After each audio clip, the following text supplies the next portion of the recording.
everybody, Better for the Better podcast, and welcome to Top 5 Friday. On a Friday, we get together and have a look at the top 5 something normally to do with Blood Bowl. And this is the first top 5 of 2025. So we've got the rulebook. We've started delving into all of the changes for this edition.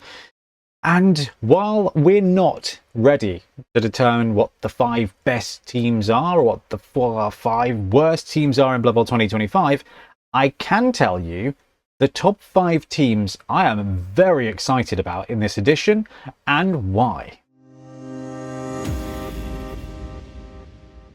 Alright, so I had a challenging time to pick just 5, and I had a challenging time to put them in order. But each of these teams that I'm about to talk about, the reason I'm excited about them is because I think they got much better.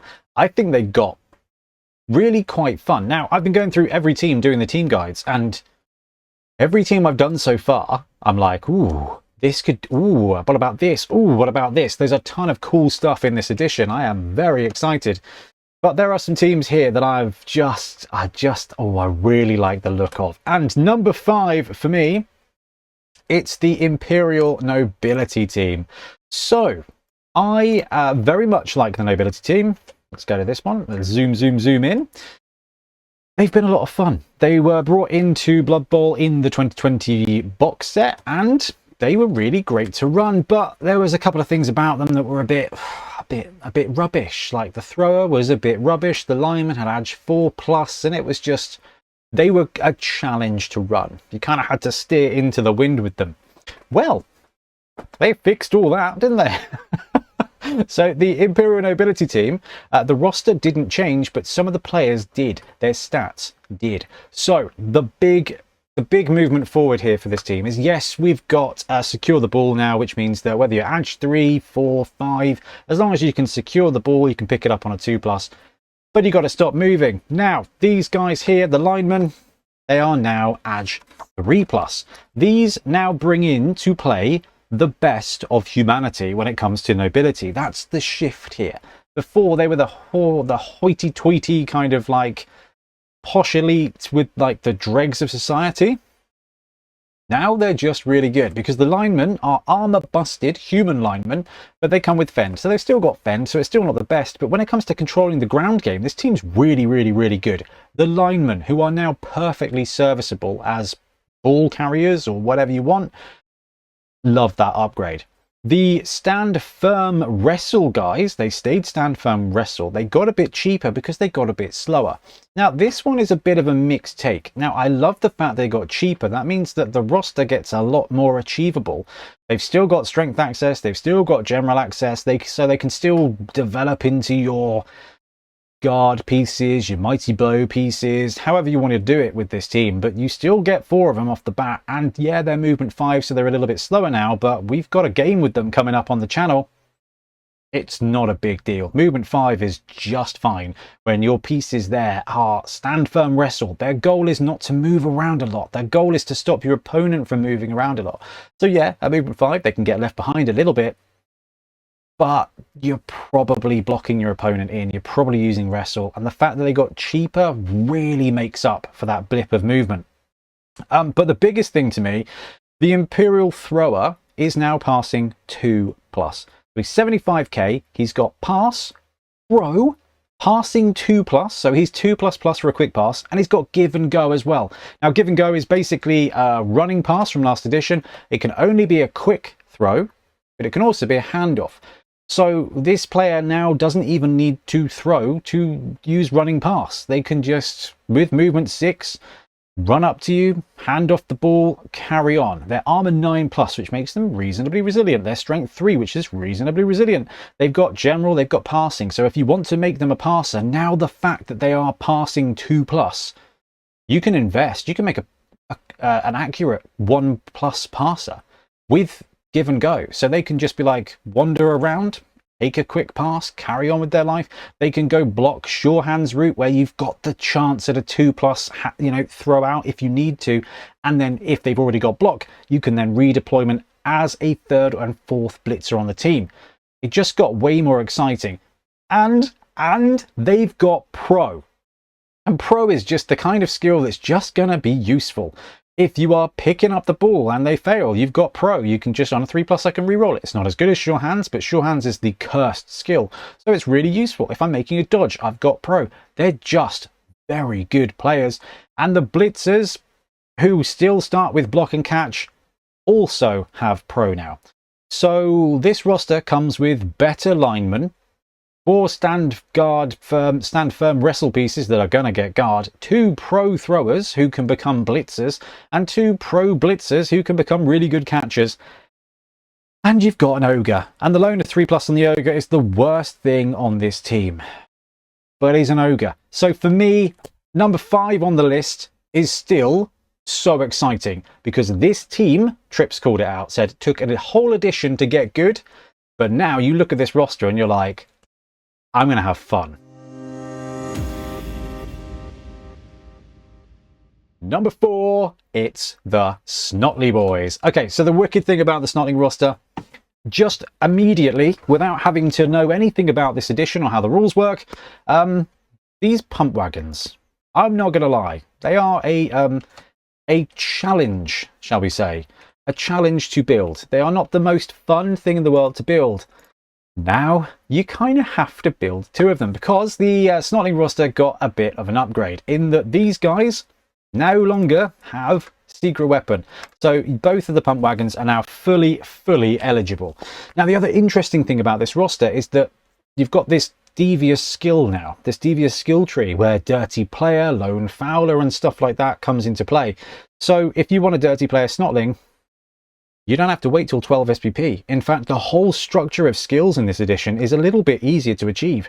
3 skill points for a random primary, but you roll twice and pick. So a Snotling gets a touchdown, and you can roll a random skill on the devious tree and maybe punt, maybe get dirty player, maybe get lone fowler, maybe get the skill that gives you mighty blow if he hits a guy when he's thrown, and you can still get casualties.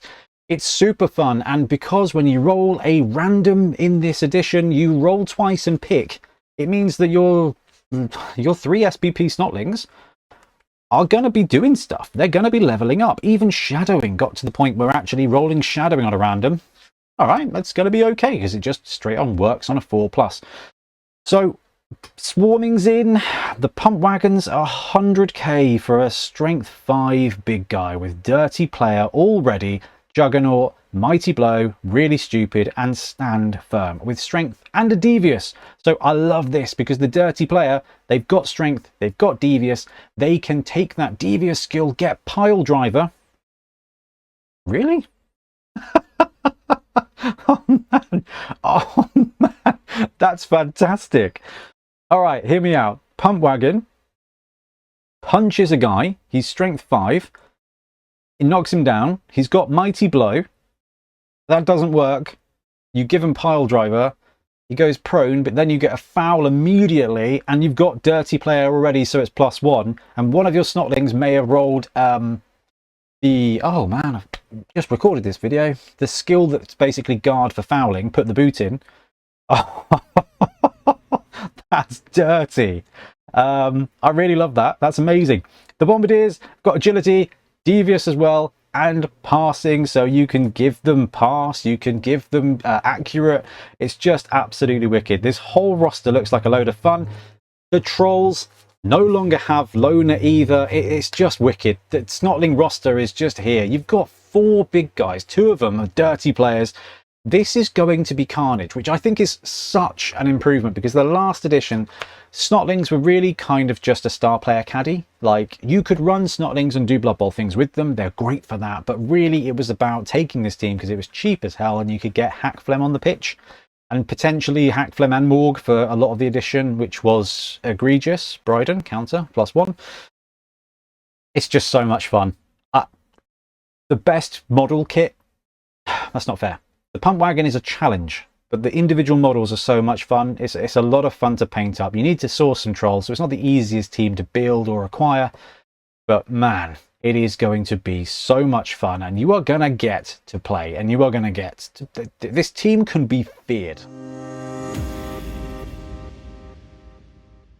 Number 3 is another team that wasn't really ever feared, and I'm very excited for this. It is the Goblin team. That's right, Goblins in this edition, they got so much good stuff.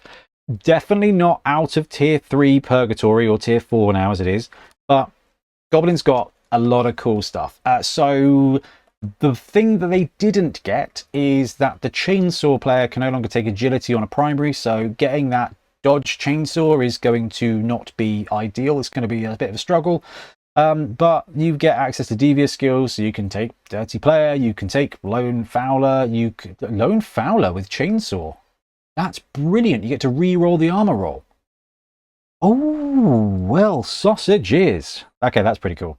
Right, Goblins in this edition, passing 4+. Goblins on the Orc team of 3+, I'm not really sure why, but they get agility and devious.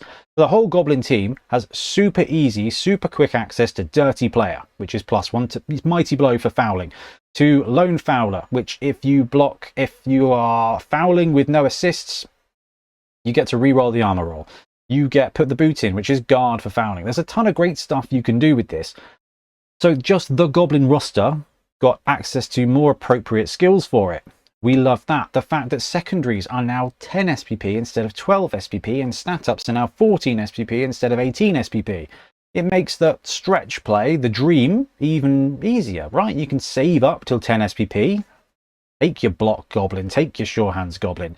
The downside is you don't have random secondaries anymore, so you can't just get to 6 SPP and hope you roll block.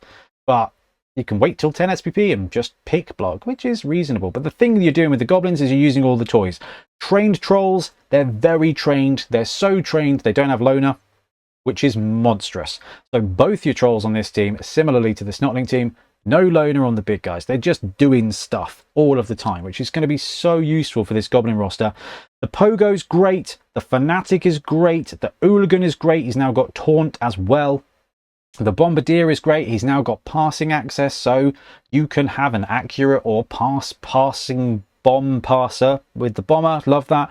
The Looney, yeah, doesn't have access to dodge, but Lone Fowler giving you the reroll on the armor roll on a foul action is going to be filthy, because you're just going to take some great blocks with your trolls. Now you don't have loner, knock them down, run the chainsaw in, get that either Dirty Player for +4 to the foul with your chainsaw, or a reroll on the armor roll to just absolutely murder face. Goblins are just mean now, and it's so good to see. But the best bit for me is the Doom Diver, 65k, movement 6, Goblin stats, dodge, right stuff, stunty, swoop. Swoop is back, and I love it.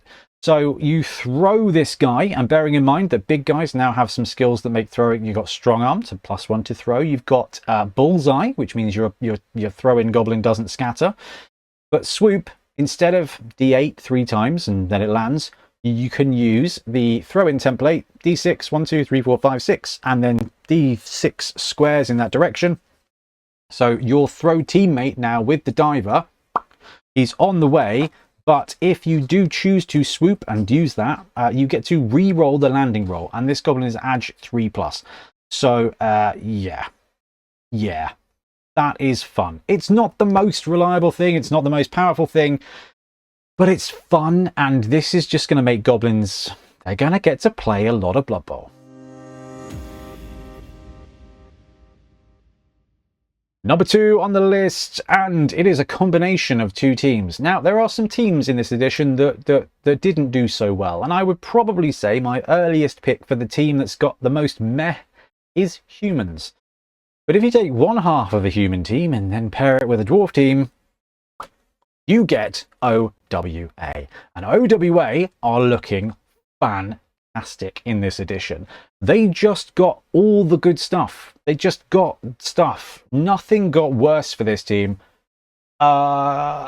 except that the Dwarf Blitzer is now Ag 4+. But the Human Catcher is now Strength 3. The Human Blitzer now has Tackle. The Dwarf Blitzer now has Tackle and Break Tackle. You can now take 3 Dwarf Linemen. Okay? No, and they've now got Block. There's no Loner. There's no animosity. This team is just here to play. This is a Pro Bowl team now. This is just like, cool. I'll take all the upgrades that human got as compensation for not being able to take 4 blitzers. I don't care, I can only take 1 anyway. Dwarves got a bit of a reshuffle, but some of their players got a little bit boosted. I don't care, I only get 1 of those anyway. So this roster is just fantastic. Now, you still get a choice of the troll, you still get a choice of the tree man, but the human linemen have always been great. You can take up to 5 halflings.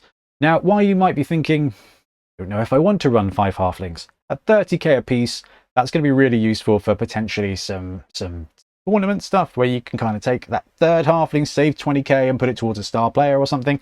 It's just flexibility. You can just take a really themey roster. It's half humans, half like basically half halflings. I love that too. The throw teammate in this edition is quite fun as well. The human catcher, catch dodge 75k, movement 8, strength 3 is brilliant. Chuck block on him and you've got a movement 8 blitzer now. You've got a movement 8 blodging blitzer. That is filth. They've got agility access as well. Really, really, really useful. The 3 dwarf linemen, block, defensive, thick skull. They don't have strength access on a primary anymore. You're going to have to wait till 10 SPP if you want to start guard spamming. But the 3 dwarf linemen on this roster can take devious skills on a primary, which means very quick and easy access to dirty player, to lone fowler, to pile driver, and you've got block skill. And you've got 3 of them now. The dwarf runner gained sprint, the human blitzer gained tackle, the dwarf blitzer gained tackle and diving tackle. The troll slayer is the same because he was awesome already, except now he really, really hates trolls. And yeah, basically when you block a troll with this guy, if you roll a skull, you just get to roll it because he's very, very angry. The OWA team was performing really well in the last edition of Blood Bowl, and it was a really fun ride for League. You got one of this, and it just built up the story, it built up the character, but you were penalized by, you know, the loner and just stuff being worse. Now stuff's good, and there's no loner. This is the A team of Blood Bowl, and I love it when a plan comes together. Which brings us to number 1. And, you know, the human team, very sad, obviously, this edition. But obviously, the most sad thing about this edition is the fact that Skaven teams can no longer take 2 gutter runners. Skaven got given 2 blitzers with movement 8 instead and strip ball.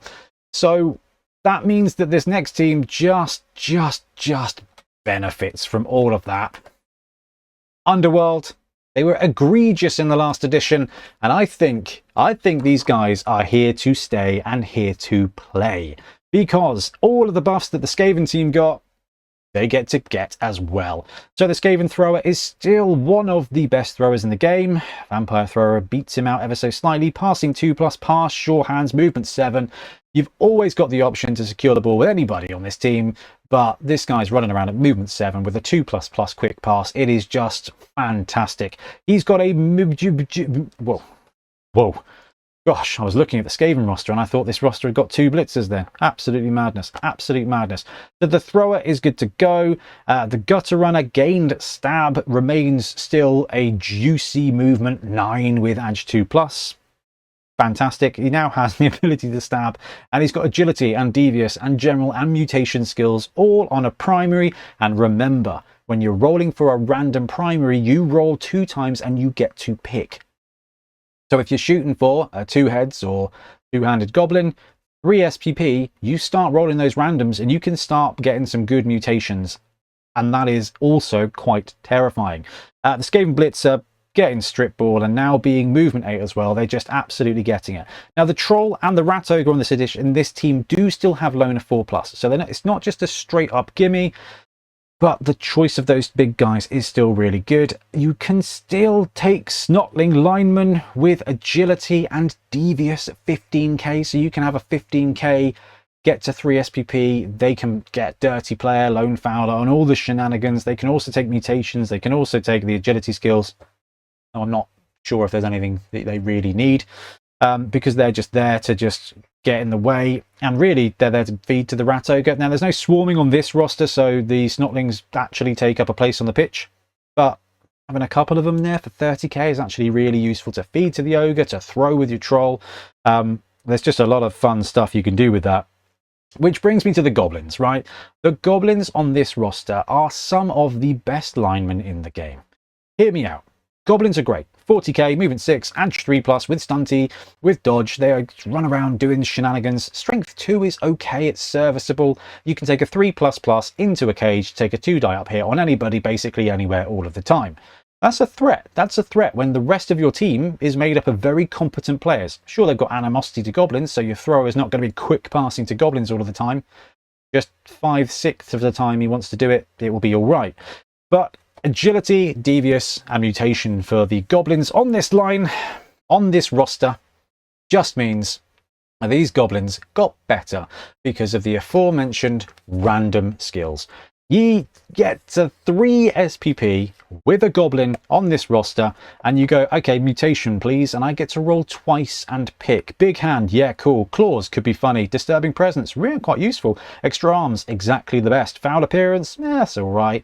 Horns, yeah, blitzing strength 3, please. Ironhard skin, that's going to be the one I ignore.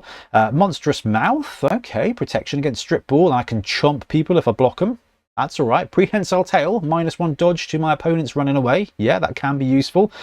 Tentacles, yeah, maybe not the best for a goblin. 2 heads is the best for a goblin. Very long legs can be useful, I suppose, when you start jumping over stuff or going for the interceptions. So let's say very long legs, tentacles, iron-hard skin. All right, 3 monstrous mouth, maybe, you know. So there's maybe 3, 4, 5 skills you don't want. You're rolling twice, getting to choose. So this is going to be this is going to be turbo. I think you're going to get goblins that start sprouting extra heads and big hands and extra appendages. It's going to be so much fun, and I think that the Underworld team is just going to be deathly straight out of the box. Okay, so I am excited about basically every team in this book. Humans I'm not sold on, but these 5 are just, they are looking, oh, okay, this is a lot of fun here. I like the look of this. There's a bunch I've not mentioned. Amazon's just got a little bit better in this edition, and they were already really good. The fact that the strength 4, Ag 3+ dodge piece can now just take break tackle, giving them +2 to dodge. So that's a 1+ dodge piece with strength 4. Filth. Vampires, again, I really like the Juggernaut Blitzer here, because taking a blitz, given break tackle, that's a 0+ dodge. So you are wandering into 2 tackle zones on a 2+, 3 tackle zones on a 3+, and then you're hitting with strength 4 and Juggernaut. Every big guy that can now take break tackle gives you options. There's a load of big guys in this game that have now lost Loner. Everything looks like there's some stuff you can do with it that I think is really, really fun. Now, we're going to continue with top 5, so let us know in the comments below what you want us to see, what you want to see us do first. But I'm just really excited about these teams in particular, and there's probably about another 25 that could have gone on this list. So let me know in the comments below which roster you're excited by, because it could be all of them, and why. Anyway, I'm going to wrap up. Thank you very much for watching. We'll be back soon with more Blood Bowl content. Happy blocking.